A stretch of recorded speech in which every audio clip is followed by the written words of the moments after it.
여러분 안녕하십니까? 저는 오늘 이 시간에 인처진 무덤과 회칠한 무덤이라고 하는 제목으로 여러분께 말씀을 드리겠습니다. 인처진 무덤은 반드시 부활하게 되어 있습니다. 예수님께서 돌 무덤에 안장되셨을 때 사람들이 그 무덤의 입구를 돌을 굴려서 막고 인을 쳤습니다. 다니엘이 사자굴에 던져졌을 때에도 사람들이 그 굴의 입구를 돌을 굴려서 막고 인을 쳤습니다. 자, 인을 쳤다라고 하는 것은 계시록 7장 3절에서 14만 4천인들의 이마에 인을 친다라고 하는 표현과 같은 표현인데, 인처진 무덤은 부활해야 한다라고 하는 표시를 하는 것과 다름이 없습니다. 하지만 회칠한 무덤, 마태복음 23장에서 예수님께서 바리새인들과 서기관들에게 외식하는 자들아, 너희들은 회칠한 무덤과 같아서 겉은 아름답게 보이지만 그 속에는 악한 생각과 음행이 가득하다라고 말씀을 하시고 있습니다. 주님께서는 이 세상 전체를 무덤으로 생각하고 계시는 것입니다. 저희 죽은 자들로 그 죽은 자들을 장사하게 하고 너는 와서 나를 따르라 라고 하는 말씀 속에서도 주님께서는 이 세상에 많은 사람들이 살아서 움직이고 있지만 그 살아있는 자들이 회칠한 무덤과 같을 경우에는 그들을 죽은 자들로 바라보고 계시는 것입니다. 악하고 음행이 가득한 마음을 갖고 있는 자들은 회칠한 무덤과 같은 자들인데, 이 악하고 음행이 가득한 자들을 살려낼 수 있는 유일한 기적이 바로 요나의 기적, 인자의 기적, 요나의 표적이라고 말씀을 하시고 있습니다. 주님께서 저희들의 무덤, 저희들의 이마에 인을 친다라고 하는 것은 저희들이 지금 현재 사망의 권세 아래 있죠.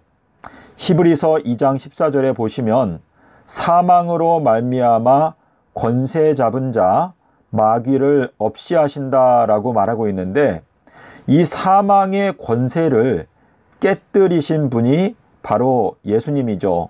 예수님께서는 그 사망의 권세를 깨뜨리고 무덤을 열고 무덤에서 나오셨습니다. 예수님께서 무덤에서 나오실 수 있었던 것은 요한복음 6장 27절에서 인자는 하나님 아버지의 인치신 자니라 라고 말하고 있는데, 예수님께서 이 땅에 계시는 동안에 인침을 받으셨기 때문에 예수님께서 무덤에 들어갔을 때 그 예수님의 무덤은 인쳐진 것이고, 그 인쳐진 무덤은 부활하게 된 것입니다. 저희들도 살아생전에 인자가 되어서 하나님 아버지의 인치심을 받아야 저희들의 무덤도 인침을 받을 수가 있고 부활하게 될 수가 있는 것입니다. 요한복음 6장 27절에 인자는 하나님 아버지의 인침을 받은 자다라고 말하고 있는데, 신약 성경에는 인자들이라고 하는 표현이 두 번 나타나고 있습니다. 마가복음 3장 28절에 헬라어 성경을 보시면 인자들이라고 말하고 있고, 에베소서 3장 5절에도 역시 인자들이라고 말하고 있습니다. 다니엘을 인자라고 불렀습니다. 그리고 침례 요한도 인자라고 불렀습니다. 그리고 에스겔도 역시 인자라고 부르셨는데, 다니엘이나 침례 요한이나 에스겔이 어떻게 인자가 될 수가 있었을까? 이 내용을 저희가 마음 가운데 깨닫게 되면 저희들도 어떻게 하면 인자로 변화될 수가 있는지 깨닫게 될 수가 있습니다. 예레미야서 31장 27절에 사람의 씨앗과 짐승의 씨앗이 있습니다. 저희들은 이 땅에 태어날 때 마치 짐승처럼 태어났는데 하나님의 말씀을 배우게 되면서 저희가 인자로 거듭날 수 있는 기회가 주어지는 것입니다. 다니엘은 인자로 불리어지게 되었는데 다니엘이 인자가 되었기 때문에 다시 말해서 사자굴의 심판을 통과하게 되었고 그는 다니엘서 안에서 7 인봉에 해당되는 예언을 받게 되었습니다.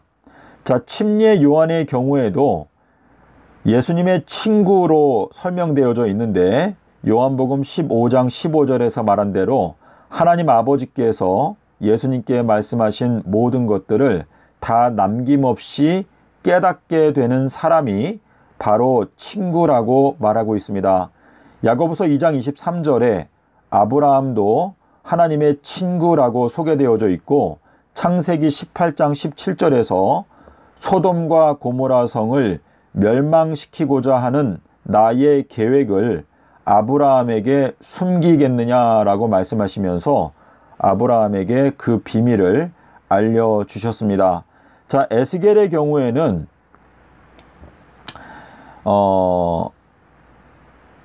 하늘이 열리고 보좌를 보고 무지개를 보고 그 다음에 인자로 불리어지게 되었습니다. 자, 침례 요한의 경우에 대해서 제가 한 가지 빠뜨렸는데요.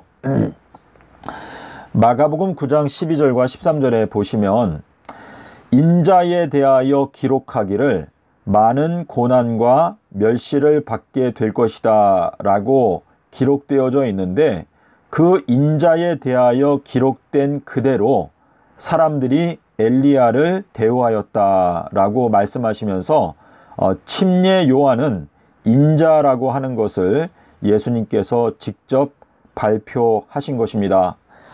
자, 그래서 저희가 인자가 된다, 인침을 받는다. 그러니까 저희가 인자가 되면 하나님 아버지께로부터 인침을 받는 것이고 저희가 인침을 받게 되면 저희가 죽게 되더라도 저희들의 무덤에는 인이 쳐지기 때문에 저희들의 무덤은 반드시 부활하게 된다라는 것을 저희가 알 수가 있습니다. 자, 우리 에베소서 1장 13절에 보시면 복음을 믿고 성령으로 인침을 받는다라고 말하고 있는데 자, 이 복음이 무엇인가를 아는 것이 중요하고 두 번째는 성령으로 인침을 받는다. 자, 이 성령은 요한복음 20장 22절에 보면 아비벌 18일 날 주님께서 제자들에게 숨을 내쉬며 가라사대 성령을 받으라 라고 말씀을 하셨죠. 그러니까 이 성령은요, 아비벌 18일 날 예수님께서 부활하신 그 진리를 알게 되면 성령을 받는 것이나 다름이 없는데 복음을 믿는다. 자, 이 복음이 바로 아비벌 18일의 비밀을 말하는 것이죠.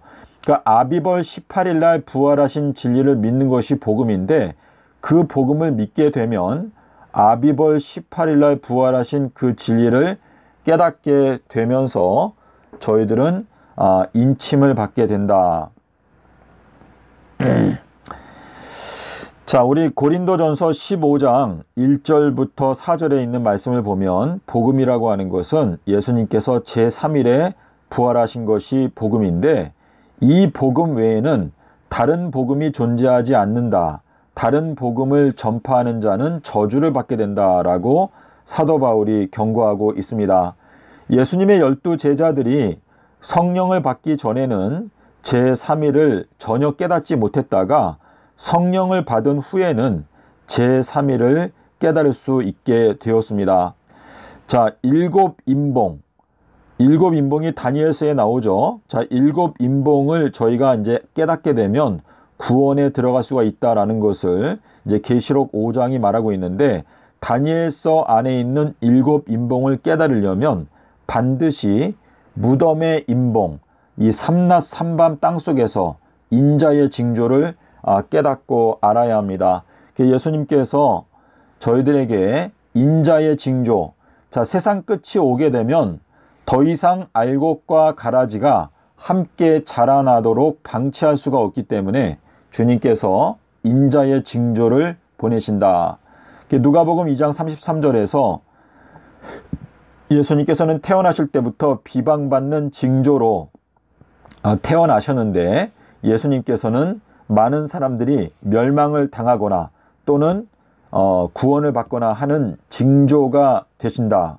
예수님께서 이 마지막 때 인자의 징조, 인자의 징조를 통하여 알곡과 가라지를 갈라내시겠다라고 말씀을 하시고 있습니다.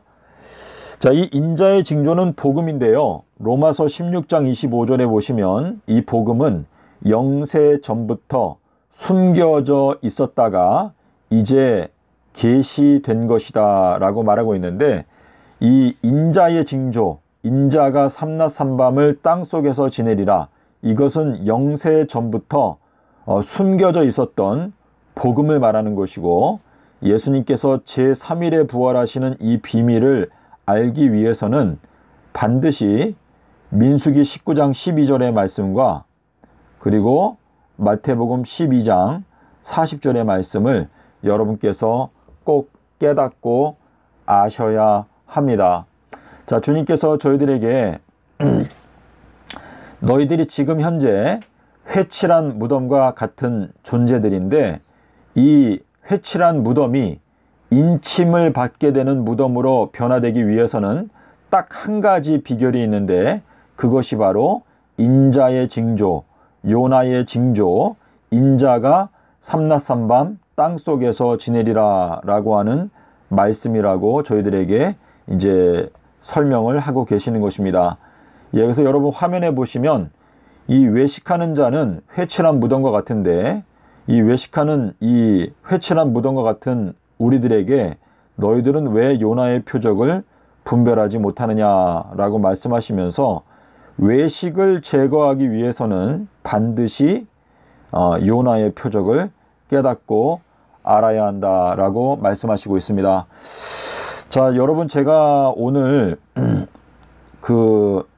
어떻게 하면 인침을 받을 수 있는가에 대해서 여러분께 말씀을 드렸는데요.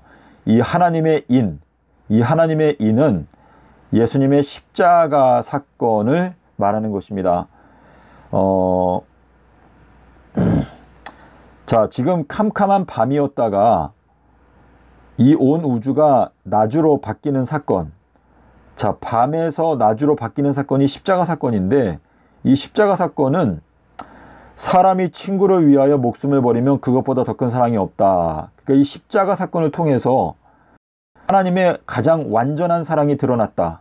이거는 어두움이 조금도 없고 이제 완전한 대낮으로 바뀌는 때 태양이 7배의 밝기로 밝게 빛나는 것은 십자가 사건으로 이제 바뀌게 된 건데, 이것이 우리 온 우주의 출애굽 사건이죠. 그래서 이 출애굽 사건의 기념일이 바로 아비벌 15일인데, 이 아비벌 15일이 너희들의 마음에 기념이 되어라. 그래서 출애굽기 13장 3절 4절에 보면 너희가 애굽에서 나온 날짜, 그 날짜를 너희가 기념하라 라고 말씀하시면서 13장 8절과 9절에 가면 너희들의 이마에 기념이 되게 하라. 그러니까 아비벌 15일이 이마에 기념이 되게 하라 라고 말씀하시고 있는데, 우리 안식일 계명에도 보면 안식일을 기념하여 거룩히 지키라 라고 말하고 있습니다. 근데 요 안식일 요 계명 속에는 여호와라고 하는 이름이 들어있죠. 근데 이 여호와라고 하는 이름은 출애굽기 6장 3절에서 말씀하시기를 출애굽 사건을 통해서 여호와라고 하는 이름을 알려주겠다. 첫 번째 재앙부터 9번째 재앙까지는 야훼 할 때 그리고 10번째 재앙은 회이거든요. 야훼. 그래서 주님께서 베다니에 엿새 전에 오셨다. 그러니까 베다니에 오신 것이 금요일인데, 금요일부터 6일 동안 재창조 사업을 시작하시는데, 베다니, 가난한 자들, 심령이 가난한 자들의 마음 가운데 오셔서 재창조 사업을 하신다.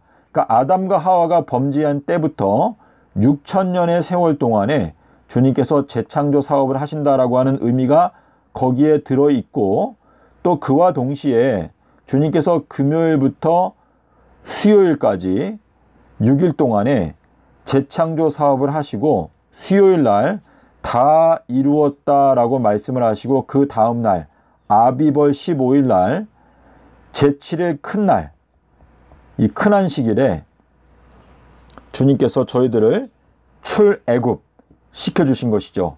저희들을 밤에서 완전한 대낮으로 바꿔주신 건데, 이것이 바로 이마의 기념이 되게 하라 라고 말씀하시고 있습니다. 자, 그래서 우리가 천년 통치 기간은 7번째 날 안식일인데, 이때가 바로 재창조의 기념일이 되는 것이고, 그리고 아비벌 15일은 매년마다 저희가 큰 안식일, 십자가의 큰 사랑의 기념일, 요게 바로 우리의 이마의 표이다 라고 말하고 있죠. 요게 뭐냐면 하나님의 인이죠. 저희가 이 새 언약의 표를 깨닫고 알아야 저희가 결국은 인침을 받는 것인데, 이 인침이라고 하는 것은 마음 가운데 복음에 대한 깨달음, 그 깨달음을 얻는 자가 이마에 인침을 받는 것이다 라고 하는 의미가 되겠습니다. 부디 여러분께서 기도하시는 가운데 이 말씀을 살펴보시고 마음 가운데 받아들일 수 있는 진리를 마음 가운데 받아들이심으로 여러분의 믿음이 더욱더 견고하게 되시기를 바라면서 오늘 말씀을 마치겠습니다. 감사합니다.